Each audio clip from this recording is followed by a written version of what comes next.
स्वागत है आपका इंडिया न्यूज में। सुबह के 9 बज रहे हैं। आपके साथ मैं हूं राजीव शर्मा। वक्त सुपर फास्ट 100 का है और आपके साथ मैं हूं राकेश पांडे। चलिए खबरों की शुरुआत करते हैं। बात सबसे पहले प्रियंका गांधी की। प्रियंका गांधी ने अपने भाई वरुण गांधी को हराने के लिए लोगों से अपील की है। सुल्तानपुर पहुंची प्रियंका गांधी ने कहा, वरुण गलत रास्ते पर चल रहे हैं और गलत रास्ते पर चलने वालों को जनता सही रास्ता दिखाती है। आपको ये गलतफहमी हो रही है कि मेरे परिवार के एक सदस्य लड़ रहे हैं आपका चुनाव। वो हमारे परिवार के जरूर हैं, मेरे भाई हैं, लेकिन गलत रास्ते पे चलते हैं। और अगर गलत रास्ते पे कोई चल रहा है तो राजनीति में कभी कभी जनता का विवेक सही रास्ता दिखाता है।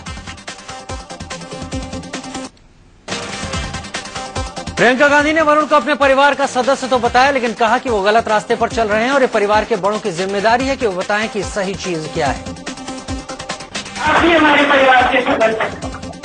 जब एक परिवार का नौजवान सही रास्ता नहीं चलता तो बड़े उसको बताते हैं, सिखाते हैं कि सही चीज क्या है। सुल्तानपुर की सभा में प्रियंका ने लोगों से अपील की, आप मेरे भाई को सही रास्ता दिखाएं और रास्ता भी ऐसा हो कि देश सीख सके। मैं ये अपेक्षा करती हूँ आपसे कि आप मेरे भाई को सही रास्ता दिखाएंगे। उन्हें ऐसे दिखे जैसे सीखे। प्रियंका ने लोगों से दिल से वोट देने की अपील की। प्रियंका ने सभा में मौजूद लोगों से कहा कि इस बार केवल अपने क्षेत्र की नहीं बल्कि पूरे देश के बारे में सोचते हुए वोट दें। इस बार अपने दिल से वोट दें। इस बार सिर्फ अपने क्षेत्र के लिए नहीं, पूरे देश के बारे में सोचिए और एकदम विवेकी से अपने ही परिवार के सदस्य को सही रास्ता दिखाने के लिए अपना वोट दें। प्रियंका ने इससे पहले अमेठी में राहुल के खिलाफ चुनाव लड़ रहे स्मृति ईरानी और कुमार विश्वास पर भी निशाना साधा। प्रियंका ने इंडिया न्यूज से खास बातचीत में दोनों को राजनीतिक पर्यटक बताते हुए अमेठी में पल दो पल का मेहमान बताया। दो पल के लिए हमारे घर में मेहमान आए, उनका सब परिवार स्वागत है और उम्मीद है कि जो उनका राजनीतिक जो पर्यटन है वो सुखद रहेगा। प्रियंका के वार पर अमेठी से बीजेपी की उम्मीदवार स्मृति ईरानी ने पलटवार किया। स्मृति ने कहा कि गांधी परिवार अमेठी और रायबरेली आने के बाद गेस्ट हाउस में रुकता है और वो दूसरों को राजनीतिक पर्यटक बता रहे हैं। गांधी परिवार स्वयं अमेठी लोकसभा क्षेत्र में गेस्ट हाउस में रहता है, वो दूसरों को पर्यटक कहता है, ये अपने आप में बहुत बड़ा मजाक है। अमेठी से चुनाव लड़ रहे आम आदमी पार्टी के उम्मीदवार कुमार विश्वास ने भी प्रियंका पर निशाना साधा। विश्वास ने कहा कि अमेठी की जनता 7 तारीख को तय कर देगी कि पर्यटक कौन है। राहुल गांधी को भी कोई बताया और उनके चमचों को भी बताया कि गौरीगंज चौराहे पर हजारों होर्डिंग लगाने से और किलोमीटर तक झालर टांगने से चुनाव नहीं जीते जाते। चुनाव अमेठी में मेरी तरह 100 दिन तपस्या करने पर जीते जाते हैं और ये 7 तारीख को अमेठी की जनता राहुल गांधी को बताएगी। इससे पहले कल कांग्रेस उपाध्यक्ष राहुल गांधी ने अमेठी में लोकसभा चुनाव के लिए नामांकन दाखिल किया। नामांकन के मौके पर राहुल गांधी के साथ उनकी मां सोनिया गांधी, बहन प्रियंका और रॉबर्ट वाड्रा भी मौजूद थे। नामांकन के बाद राहुल गांधी ने जीत का भरोसा जताया। अमेठी में पारिवारिक रिश्ता है, अच्छी जीत हो। अमेठी सीट से राहुल गांधी ने तीसरी बार पर्चा भरा है। राहुल गांधी ने 2004 में पहला लोकसभा चुनाव अमेठी से लड़ा था, दूसरा चुनाव 2009 में लड़ा। इन दोनों चुनाव में राहुल गांधी को शानदार जीत मिली थी। अमेठी में 7 मई को 8वें चरण में वोट डाले जाएंगे। राहुल गांधी ने नामांकन के वक्त दाखिल किए गए अपने हलफनामे में कुल संपत्ति 9 करोड़ 40 लाख बताई, जिसमें चल संपत्ति 8 करोड़ 7 लाख की और करीब 1 करोड़ 33 लाख की अचल संपत्ति। अपने हलफनामे में राहुल गांधी ने बताया कि उनके पास 35,000 रुपए की नकदी जबकि बैंक में 9.5 लाख रुपए जमा है। राहुल ने 9 लाख रुपए सोनिया गांधी से उधार लिए हैं। राहुल गांधी ने बताया कि उनके पास कोई गाड़ी नहीं है और न ही कोई घर और खेती के योग्य जमीन। दिल्ली में करीब 5 एकड़ का एक फार्म हाउस है। इस फार्म हाउस में प्रियंका भी साझेदार है। इससे पहले लोगों की भारी भीड़ के बीच से होते हुए राहुल गांधी का काफिला आगे की तरफ बढ़ा। काफिले को चारों तरफ से घेरे हुए लोग लगातार फूलों की बरसात करते रहे। रोड शो के जरिए राहुल गांधी ने अपनी ताकत का एहसास कराया। राहुल गांधी का काफिला गौरीगंज से शुरू होकर अमेठी कलेक्ट्रेट तक गया। कड़ी सुरक्षा के बीच राहुल गांधी अपनी बहन प्रियंका के साथ खुली गाड़ी में थे। चारों तरफ लोगों का हुजूम उनके साथ साथ चल रहा था। प्रधानमंत्री मनमोहन सिंह का पूर्व मीडिया सलाहकार संजय बारू की किताब को लेकर नरेंद्र मोदी ने सोनिया गांधी पर बड़ा हमला बोला। मोदी ने पूछा कि 24 घंटे बीत जाने के बाद भी सोनिया चुप क्यों है। इतने गंभीर आरोप लगाती हुई किताब आई है, 24 घंटे हो गए। मैडम सोनिया जी, आप चेहरे पर ताला लगा करके बैठे। बीजेपी के चुनाव प्रचार में 10,000 करोड़ खर्च होने के कांग्रेस के आरोपों का नरेंद्र मोदी ने जवाब दिया है। मोदी ने आरोपों को झूठा करार देते हुए कहा कि वो किसी भी सरकारी एजेंसी से जांच कराने को तैयार हैं और 30 दिन के अंदर ये जांच पूरी करा ली जाए। उन्होंने इस संबंध में खुद चुनाव आयोग को पत्र लिखने की पेशकश की है। नरेंद्र मोदी ने कांग्रेस उपाध्यक्ष राहुल गांधी के उन आरोपों को भी झूठा बताया जिसमें उन्होंने कहा था कि किसानों को जमीन सस्ती दरों पर औद्योगिक घरानों को दे दिया गया। उन्होंने टाटा की नैनो कार परियोजना का भी जिक्र किया और कहा कि 1 इंच भी जमीन मुफ्त नहीं दी गई। कुछ साल पहले एक मौलवी के हाथों टोपी पहनने से मना करने पर उठे विवाद पर भी मोदी ने जवाब दिया है। मोदी ने कहा कि अगर टोपी पहनने को एकता के प्रतीक के तौर पर देखा जाता होता तो मैंने महात्मा गांधी, सरदार पटेल या पंडित जवाहरलाल नेहरू को भी कभी इस तरह की टोपी पहने नहीं देखा। नरेंद्र मोदी ने कहा कि मेरा काम सभी धर्मों और परंपराओं का सम्मान करना है और दिखावे के लिए टोपी पहनने वालों में से नहीं। उन्होंने कहा कि मैं टोपी पहनकर फोटो खिंचवाकर लोगों को बेवकूफ नहीं बना सकता। राजस्थान के बाड़मेर में नरेंद्र मोदी ने कांग्रेस की सरकार पर जांच एजेंसियों का दुरुपयोग करने का आरोप लगाया। मोदी ने कहा कि कांग्रेस ने मुझे परेशान और तबाह करने के लिए ओवरटाइम किया। मोदी ने राहुल गांधी को एक बार फिर से शहजादा पुकारते हुए कहा कि शहजादे चोरी की बाइक से धूम 3 स्टाइल में यहां आए थे। मोदी ने यूपीए 2 को धूम 2 बताते हुए कहा कि अब हम धूम 3 नहीं होने देंगे। मोदी के धूम 3 वाले बयान पर राहुल गांधी ने कुछ भी कहने से इनकार कर दिया। राहुल गांधी ने कहा कि वो इस तरह की भाषा का इस्तेमाल नहीं कर सकते। क्या कहें भैया, क्या कहा जा सकता है ऐसी भाषा पर? उनकी भाषा है, वो प्रयोग करते हैं इस भाषा की। हम ऐसी भाषा की प्रयोग नहीं करते। हमारा दूसरा तरीका है, हमारा प्यार का तरीका है। हम भाईचारे की बात करते हैं। उनको जो बोलना अच्छा लगता है वो बोल सकते हैं। आरजेडी सुप्रीमो लालू प्रसाद यादव ने ट्विटर के जरिए मोदी पर निशाना साधा। लालू ने ट्वीट कर कहा कि मोदी ने ना तो राजधर्म निभाया, ना ही पति धर्म। बीजेपी के पीएम उम्मीदवार नरेंद्र मोदी आज रजनीकांत से मुलाकात करेंगे। मोदी की आज चेन्नई में रैली है। मोदी दक्षिण चेन्नई से बीजेपी के प्रत्याशी गणेशन के समर्थन में जनसभा को संबोधित करेंगे। इसके अलावा नरेंद्र मोदी आज कर्नाटक के दौरे पर भी रहेंगे। मोदी कर्नाटक के चिकमंगलूर, चिकबल्लापुर और हावेरी में जनसभा को संबोधित करेंगे। बीजेपी के वरिष्ठ नेता लालकृष्ण आडवाणी अपने संसदीय क्षेत्र गांधीनगर में पहुंचेंगे। यहां वो एक के बाद एक कई जनसभाओं को संबोधित करेंगे।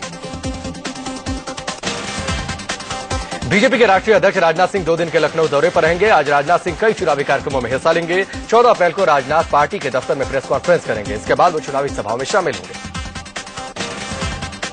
आम आदमी पार्टी के संयोजक अरविंद केजरीवाल आज अहमदनगर में रोड शो करेंगे। इसके बाद केजरीवाल शाम को अपने समर्थकों के साथ संगरूर की अनाज मंडी पहुंचेंगे। केजरीवाल यहां एक रैली को संबोधित करेंगे। योग गुरु बाबा रामदेव ने केजरीवाल का सशर्त समर्थन करने की बात कही है। रामदेव ने कहा कि वो केजरीवाल का समर्थन करेंगे अगर वो सोनिया गांधी के खिलाफ चुनाव लड़ने को तैयार। चुनाव आयोग के निर्देशों के बाद अमित शाह के खिलाफ मुजफ्फरनगर में 2 मामले दर्ज किए गए हैं। एक काकरोली थाने में जबकि दूसरा न्यू मंडी थाने में दर्ज कराया गया है। शाह पर 4 अप्रैल को मुजफ्फरनगर में भड़काऊ भाषण देने का आरोप है। शाह पर बिजनौर के शामली में भी मामला दर्ज किया जा चुका है। उधर चुनाव आयोग से नोटिस मिलने के बाद अमित शाह ने कहा है कि उन्होंने इलेक्शन कमीशन से सीडी मांगी है ताकि वो ये बता सके कि उन्होंने ये बयान क्यों दिया था। यूपी के कैबिनेट मंत्री आजम खान के खिलाफ गाजियाबाद के मसूरी थाने में एफआईआर दर्ज की गई है। करगिल पर दिए गए विवादित बयान को लेकर उनके खिलाफ एफआईआर दर्ज कराई गई है। जहरीले बोल पर नोटिस मिलने के बाद आजम खान ने चुनाव आयोग के नोटिस पर ही सवाल उठा दिए। आजम बोले उन्होंने सिर्फ ये कहा था कि बुलेट से खेलने वालों को बैलेट से जवाब दें। लखीमपुर में एसपी मुखिया मुलायम सिंह यादव ने आजम खान के खिलाफ जारी नोटिस पर चुनाव आयोग से पुनर्विचार की अपील की है। मुलायम ने एक बार फिर आजम के करगिल जंग पर दिए बयान को सही ठहराया। इलाहाबाद में समाजवादी पार्टी के कार्यकर्ताओं ने चुनाव आयोग के खिलाफ प्रदर्शन किया। एसपी कार्यकर्ताओं ने चुनाव आयोग का पुतला फूंकने की भी कोशिश की। ये लोग आजम खान की रैली और भाषणों पर रोक लगाने से भड़के हुए। लालकृष्ण आडवाणी के बेटे जयंत आडवाणी ने पिता के प्रचार की कमान संभाल ली है। जयंत आडवाणी ने गांधीनगर के कई इलाकों का दौरा किया और डोर टू डोर कैंपेन कर पिता के लिए वोट मांगा। गुजरात के बड़ोदरा में नरेंद्र मोदी के खिलाफ ताल ठोकने वाले कांग्रेस उम्मीदवार मधुसूदन मिस्त्री ने रोड शो किया। मिस्त्री ने कहा कि रोड शो में उमड़ी भीड़ देखकर कांग्रेस की ताकत का अंदाजा लगाया जा सकता है। आम आदमी पार्टी के संयोजक अरविंद केजरीवाल ने पंजाब के गुरदासपुर में विवादित बयान दिया। केजरीवाल ने जनता से कहा कि वो नेताओं से दोगुने पैसे ले लेकिन वोट उनकी पार्टी को ही दें। बेंगलुरु में संगीतकार विशाल डडलानी ने आम आदमी पार्टी के उम्मीदवार के लिए कैंपेन किया। उन्होंने देश में बदलाव के लिए आम आदमी पार्टी को वोट देने और सपोर्ट की बात कही। आम आदमी पार्टी के संयोजक अरविंद केजरीवाल के पूर्व गुरु अन्ना हजारे ने उन पर एक बार फिर हमला बोला। अन्ना ने कहा कि प्रधानमंत्री बनने के चक्कर में केजरीवाल ने दिल्ली के मुख्यमंत्री पद से इस्तीफा दिया था। एक अंग्रेजी वेबसाइट को दिए इंटरव्यू में अन्ना हजारे ने कहा कि केजरीवाल के इस्तीफे की वजह यह है कि उनके मन में पंत प्रधान बनने की बात घुस गई है। इसी वजह से उन्होंने पूरे देश में अपने उम्मीदवार खड़े किए। अन्ना हजारे ने कहा कि उन्होंने अरविंद केजरीवाल को सुझाव दिया था कि जब तक वो दिल्ली को आदर्श राज्य नहीं बना लेते उन्हें राष्ट्रीय राजनीति से दूर रहना चाहिए, लेकिन उन्होंने ये सुझाव नहीं माना। आम आदमी पार्टी में टिकट लौटाने का सिलसिला जारी है। मिर्जापुर सीट से आप उम्मीदवार सुशील रत्नाकर ने चुनाव लड़ने से इनकार करते हुए टिकट लौटा दिया है। सुशील के पिता कांग्रेस के विधायक रहे। पीएम मनमोहन सिंह ने यूपी के पीलीभीत में चुनावी रैली को संबोधित करते हुए विरोधियों पर पलटवार किया। मनमोहन सिंह ने लोगों से कहा कि क्या आपको ऐसी पार्टी को वोट करना चाहिए जो हमेशा विभाजनकारी राजनीति करती है। प्रधानमंत्री डॉक्टर मनमोहन सिंह ने बीजेपी के घोषणा पत्र पर सवाल उठाते हुए कहा कि बीजेपी ने अपना चुनाव घोषणा पत्र उस दिन जारी किया जब मतदान शुरू हो चुका था। इससे पता लगता है कि वो अपनी नीतियों को जनता के सामने रखने में गंभीर नहीं। प्रधानमंत्री ने कहा कि बीजेपी का चुनाव अभियान एक व्यक्ति पर केंद्रित है। वे ऐसे वादे कर रहे हैं जिन्हें वे कभी पूरा नहीं कर पाएंगे। अरसा बीतने के बाद जहां दुनिया के मुद्दे बदल गए वहीं बीजेपी के घोषणा पत्र में वही मंदिर मस्जिद का मुद्दा, वही धारा 370 शामिल है। बिहार की सारण सीट से चुनाव लड़ रहे पूर्व मुख्यमंत्री और आरजेडी मुखिया लालू प्रसाद यादव की पत्नी राबड़ी देवी ने नामांकन दाखिल किया। इस दौरान लालू और उनके बेटे तेज प्रताप भी साथ थे। राबड़ी देवी के नामांकन के बाद एक जनसभा आयोजित की गई। जनसभा में महाराजगंज से आरजेडी उम्मीदवार और मौजूदा सांसद प्रभुनाथ सिंह ने वोटरों से कहा कि मौका मिले तो एक नहीं 100-200 वोट डालो। इस पर लालू ने कोई एतराज नहीं जताया। लालू ने सारण में जनसभा के दौरान मंच पर अपनी पत्नी राबड़ी देवी को एक बार फिर से वरमाला पहना दी। लोगों को लुभाने के लिए लालू ने कहा कि जिन लोगों ने उनकी शादी नहीं देखी है वो अब देख लें और अब राबड़ी को जिताने की जिम्मेदारी जनता की होगी।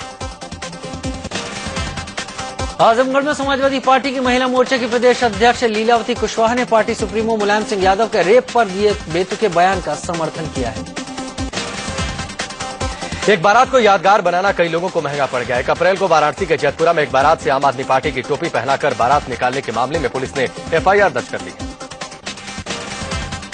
पुलिस ने दूल्हे के पिता आम आदमी पार्टी के जिला संयोजक सहित 150 लोगों पर आचार संहिता के उल्लंघन के मामले में एफआईआर दर्ज की है। पुलिस का आरोप है कि बारातियों ने बिना अनुमति के पार्टी का प्रचार किया। मुंबई की नॉर्थ वेस्ट सीट से चुनाव लड़ रही कांग्रेस कैंडिडेट प्रिया दत्त जोर शोर से चुनाव प्रचार में जुटी हैं। प्रिया ने रोड शो और पदयात्रा कर लोगों से वोट मांगे। इस सीट पर प्रिया का मुकाबला बीजेपी की पूनम महाजन और समाजवादी पार्टी के फरहान आजमी से है। राजस्थान में चुनावी माहौल के बीच इंडिया न्यूज ने गूगल प्लस हैंगआउट के जरिए कांग्रेस के वरिष्ठ नेता सीपी जोशी को लोगों से रूबरू कराया। सीपी जोशी ने जनता के सवाल सुने और उनके जवाब दिए। इंटरनेट के जरिए कई लोगों ने इस बहस में हिस्सा लिया। मथुरा से चुनाव लड़ रहे बीजेपी कैंडिडेट हेमा मालिनी की बेटी ईशा देओल भी उनके लिए वोट मांग रही हैं। मथुरा में ईशा ने अपनी मां के लिए वोट मांगे। उन्होंने भरोसा जताया कि यहां की मूलभूत समस्याएं उनकी मां के चुनाव जीतने के बाद दूर हो जाएंगी। यूपी के लखीमपुर में एसपी सुप्रीमो मुलायम सिंह यादव की सुरक्षा में बड़ी लापरवाही सामने आई। मुलायम सिंह के हेलीकॉप्टर उतरते वक्त हेलीपैड में एक सांड घुसा आया। सांड के घुसते ही सुरक्षा कर्मियों में अफरा तफरी मच गई। एक तरफ मुलायम सिंह का हेलीकॉप्टर था और दूसरी तरफ तेजी से दौड़ता हुआ सांड। आनन फानन में पुलिस वालों ने सांड को हेलीकॉप्टर की तरफ जाने से रोका तो सांड उन्हें ही मारने लगा। काफी मशक्कत के बाद सांड को वहां से हटाया गया।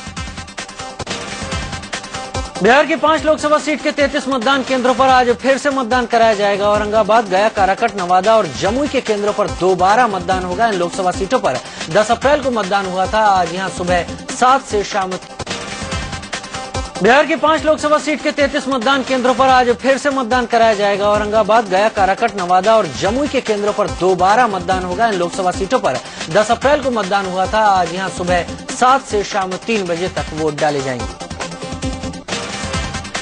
लोकसभा चुनाव के चौथे चरण में 4 राज्यों की 7 लोकसभा सीटों के लिए मतदान हुआ। असम की 3, गोवा की 2 और त्रिपुरा सिक्किम की 1-1 सीट के लिए वोट डाले गए। अर्जुन अवार्ड से सम्मानित पहलवान उदय चंद बीजेपी में शामिल हो गए। उदय चंद ने 1961 में भारत को कुश्ती में चैलेंज करने वाले पाकिस्तान के कुख्यात पहलवान मौला बख्श को हराया था, जिसके लिए उन्हें अर्जुन अवार्ड से सम्मानित किया गया था। यूपी के फूलपुर से बीजेपी उम्मीदवार केशव प्रसाद मौर्य और बीएसपी उम्मीदवार कपिल मुनि करवरिया दोनों लोगों के खिलाफ पुलिस ने आचार संहिता के उल्लंघन का केस दर्ज किया है। दोनों नामांकन में सैकड़ों समर्थकों के साथ कलेक्ट्रेट पहुंचे। ग्वालियर में कंपू पुलिस ने आम आदमी पार्टी के जिला सचिव अभिजीत बाग को रेप के आरोप में गिरफ्तार किया है। रेप के एक और आरोपी आम आदमी पार्टी के जिला संयोजक हिमांशु कुलश्रेष्ठ की तलाश हो रही है। इन दोनों पर आम आदमी पार्टी की महिला कार्यकर्ता ने रेप का आरोप लगाया है। बिहार के जहानाबाद में चुनाव प्रचार के दौरान जेडीयू कैंडिडेट अनिल कुमार शर्मा की गाड़ी से 2 लाख की नकदी मिली। साथ ही बड़ी संख्या में झंडा, टोपी और बैनर भी मिले। जेडीयू कैंडिडेट के खिलाफ आचार संहिता के उल्लंघन का केस दर्ज किया गया। बिहार की किशनगंज सीट से एक रिक्शे वाला भी निर्दलीय कैंडिडेट के रूप में चुनाव मैदान में ताल ठोक रहा है। ये शख्स केंद्रीय मंत्री तस्लीमुद्दीन और बीजेपी नेता शाहनवाज हुसैन के खिलाफ चुनाव लड़ चुका है। चुनाव में इस्तेमाल के लिए जाली नोटों की तस्करी के आरोप में लखनऊ पुलिस ने कांग्रेस के एक नेता को गिरफ्तार किया है। दिनेश सिंह नाम का ये कांग्रेस नेता अब तक 50 लाख के जाली नोटों की सप्लाई कर चुका है, जबकि 50 लाख की और करने की तैयारी में था। जगदलपुर के दरभा घाटी में नक्सलियों की ओर से किए गए ब्लास्ट में शहीद जवानों का शव देर रात बस्तर के सेना कैंप में लाया गया। सेना ने अपने 5 जवान और 2 एम्बुलेंस कर्मचारियों को राजकीय सम्मान के साथ सलामी दी, जिसके बाद जवानों के पार्थिव शरीर को उनके घरों के लिए भेज दिया गया। दरअसल छत्तीसगढ़ में 2 जगह बड़े नक्सली हमले हुए। बीजापुर और जगदलपुर में हुए नक्सली हमलों में 5 जवानों समेत 13 लोगों की मौत हो गई और कई जख्मी हो गए। छत्तीसगढ़ के जगदलपुर की दरभा घाटी में नक्सलियों ने खूनी वारदात को अंजाम दिया। यहां नक्सलियों ने हेल्थ डिपार्टमेंट की संजीवनी एम्बुलेंस पर हमला कर दिया। हमले में सेना के 5 जवान और 2 एम्बुलेंस कर्मचारी शहीद हो गए। दूसरी घटना बीजापुर में हुई। यहां नक्सली हमले में पोलिंग पार्टी के 6 सदस्यों की मौत हो गई। नक्सलियों ने इलेक्शन ड्यूटी में लगे अधिकारियों को ले जा रही बस को बम से उड़ा दिया। पोलिंग पार्टी 10 अप्रैल को मतदान संपन्न कराने के बाद वापस लौट रही है। झारखंड के बोकारो में सेना ने सर्च ऑपरेशन के दौरान जंगल से कई केन बम बरामद किए। करीब 20-20 किलो के केन बम जमीन के अंदर छिपा कर रखे गए थे। इन केन बमों को जवानों ने वक्त रहते निष्क्रिय कर दिया। ऐसी आशंका जताई जा रही है कि चुनाव के दौरान गड़बड़ी फैलाने के लिए इन्हें रखा गया था। आसाराम के खिलाफ नाबालिग से यौन उत्पीड़न के केस में शनिवार को भी पीड़िता की गवाही पूरी नहीं हो सकी। कोर्ट ने गवाही की अगली तारीख 15 अप्रैल को रखी है। गवाही के दौरान पीड़िता भावुक हो गई थी और उसने कहा कि जिसे उसने भगवान माना उसी ने उसके साथ बदनीयती की। जोधपुर हाईकोर्ट ने इस मामले में पीड़ित आसाराम, शिवा, शरद प्रकाश और शिल्पी की ओर से निचली अदालत के चार्ज के विरुद्ध हाईकोर्ट में दायर रिवीजन याचिका को खारिज कर दिया। सभी की न्यायिक हिरासत 15 अप्रैल तक बढ़ा दी गई।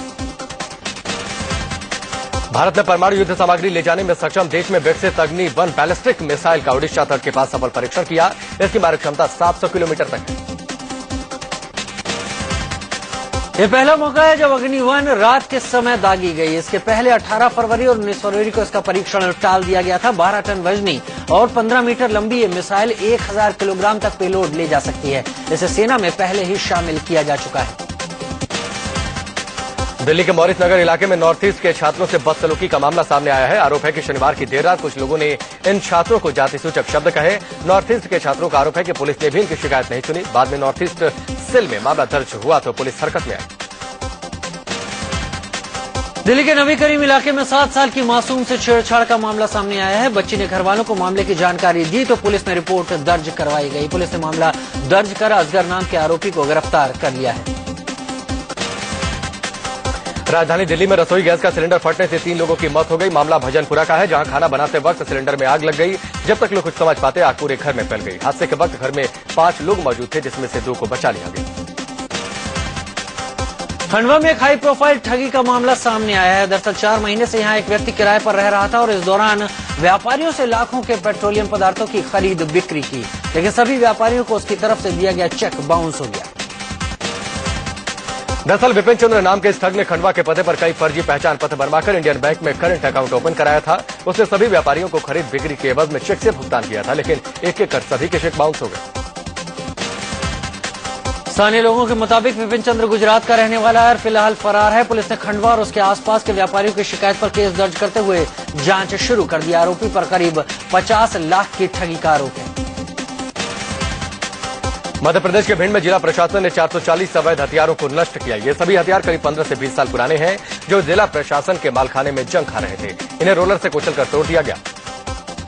और खबरों में आगे बढ़ते हैं। दिल्ली एनसीआर में महिलाओं के साथ छेड़खानी और बदसलूकी थमने का नाम नहीं ले रही। गुड़गांव में लिफ्ट में फंसी पूर्वोत्तर की 2 लड़कियों को बचाने के बहाने उनसे छेड़छाड़ की गई। छेड़खानी का आरोप किसी और पर नहीं बल्कि स्थानीय सुरक्षाकर्मी पर ही लगा है।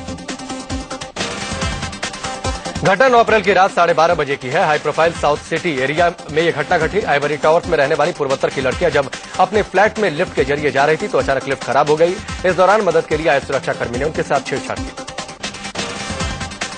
ये लड़कियां 5 स्टार होटल में काम करती हैं। लड़कियों ने इस मामले की जानकारी पुलिस को दी। पुलिस ने मामला दर्ज कर आरोपी सुरक्षाकर्मी को गिरफ्तार कर कोर्ट में पेश किया, जहां से उसे 14 दिन की न्यायिक हिरासत में भेज दिया गया। हरियाणा के जिंद में ट्यूशन पढ़ने वाले छात्रों द्वारा अपने ही टीचर का अश्लील एमएमएस बनाए जाने का सनसनीखेज मामला सामने आया है। पीड़ित की शिकायत पर पुलिस ने 4 आरोपियों को गिरफ्तार किया। चारों आरोपी छात्र पीड़ित शिक्षिका के घर ट्यूशन पढ़ने आया करते थे। एक दिन उसे घर पर अकेली पाकर चारों ने उसके साथ जोर जबरदस्ती की और अश्लील एमएमएस बनाया। इसी एमएमएस के जरिए पीड़ित शिक्षिका को ब्लैकमेल किया जा रहा था। 7 अप्रैल को लखनऊ के अलीगंज इलाके में हुए एटीएम लूटकांड के आरोपी को पुलिस ने गिरफ्तार कर लिया है। आरोपी के पास से लूट के 40 लाख में से 39 लाख रुपए भी बरामद कर लिए। आरोपी एटीएम में पैसा डालने वाली सिक्योरिटी एजेंसी में ही गार्ड की नौकरी करता है। 7 अप्रैल को जब कंपनी का कैशियर और अन्य गार्ड अलीगंज स्थित एटीएम में पैसा जमा करने गए तो ये गाड़ी में रखी बाकी रकम लेकर फरार हो गया। यूपी के कुशीनगर में क्राइम ब्रांच की टीम ने इंटरनेट के जरिए ठगी करने वाले गिरोह का पर्दाफाश करते हुए 8 लोगों को गिरफ्तार किया है। इनके पास से लगभग 3 लाख कैश, एटीएम कार्ड और कई बैंकों की पासबुक भी बरामद की। यूपी के शाहजहांपुर में बाइक सवार लुटेरों ने दिन दहाड़े एक महिला से 2 लाख कैश लूट लिया। फिलहाल पुलिस ने मामला दर्ज कर लुटेरों की तलाश तेज कर दी है। आपकी आवाज को बेबाकी से रखने वाली हर खबर को निष्पक्षता से आप तक पहुंचाने वाली इंडिया न्यूज की तेज तर्रार एंकर चित्रा त्रिपाठी ने एक नए शिखर को छुआ है। उन्हें वुमेन रोल मॉडल के अवार्ड से नवाजा गया है। चित्रा त्रिपाठी को दिल्ली में मुस्कान मेमोरियल ट्रस्ट की ओर से सम्मानित किया गया। यह पुरस्कार पत्रकारिता और समाज की ओर से योगदान के लिए दिया गया। भारतीय निशानेबाज मानवजीत सिंह संधू ने आईएसएसएफ शॉटगन वर्ल्ड कप में गोल्ड मेडल जीता है। संधू ने 2 बार के ओलंपिक गोल्ड मेडल विजेता माइकल डायमंड को मात दी। ऑस्ट्रेलिया के प्रधानमंत्री टोनी एबट ने कहा कि लापता मलेशियाई विमान के ब्लैक बॉक्स के सिग्नल तेजी से मंद पड़ते जा रहे हैं। इससे खोज अभियान की अधिक कठिन होने की आशंका है। मलेशिया के लापता विमान के बारे में रूसी न्यूज़पेपर ने एक चौंकाने वाला खुलासा किया है। रूसी न्यूज़पेपर ने दावा किया कि पिछले 1 महीने से गायब विमान पाकिस्तान अफगानिस्तान बॉर्डर के नजदीक कंधार में है। रूसी न्यूज़पेपर खुफिया विभाग के एक सूत्र के हवाले से इसने जानकारी दी। न्यूज़पेपर ने खुफिया विभाग के सूत्र के हवाले से बताया कि विमान के गायब होने में पायलट की कोई गलती नहीं थी। इससे अज्ञात आतंकवादियों ने हाईजैक किया था। निकारागुआ में राजधानी सहित कई शहरों में गुरुवार को आए 6.1 तीव्रता के भूकंप से 1 की मौत हो गई और करीब 33 लोगों के घायल होने की खबर है। भूकंप से दर्जनों मकान भी क्षतिग्रस्त हो गए। अमेरिकी भूवैज्ञानिक सर्वेक्षण के अनुसार स्थानीय समयानुसार गुरुवार शाम 5:27 पर आया गिरह भूकंप लारेनागा से 18 किलोमीटर दूर और राजधानी मानागुआ के 50 किलोमीटर उत्तर में 10 किलोमीटर की गहराई पर केंद्रित था। लेखक और गीतकार गुलजार को फिल्मों में अहम योगदान के लिए दादा साहब फाल्के अवार्ड से नवाजा जाएगा। पर्दे पर एक बार फिर से भूतनाथ का जादू चलता दिखा है। बॉलीवुड के महानायक अमिताभ बच्चन की फिल्म भूतनाथ रिटर्न्स ने पहले दिन 10 करोड़ का कारोबार किया। और डेविड धवन के बेटे वरुण धवन की फिल्म मैं तेरा हीरो बॉक्स ऑफिस पर सुपरहिट हो गई है। जब मैंने शहर छोड़ा था ना, पूरा शहर मुझको छोड़ दिया।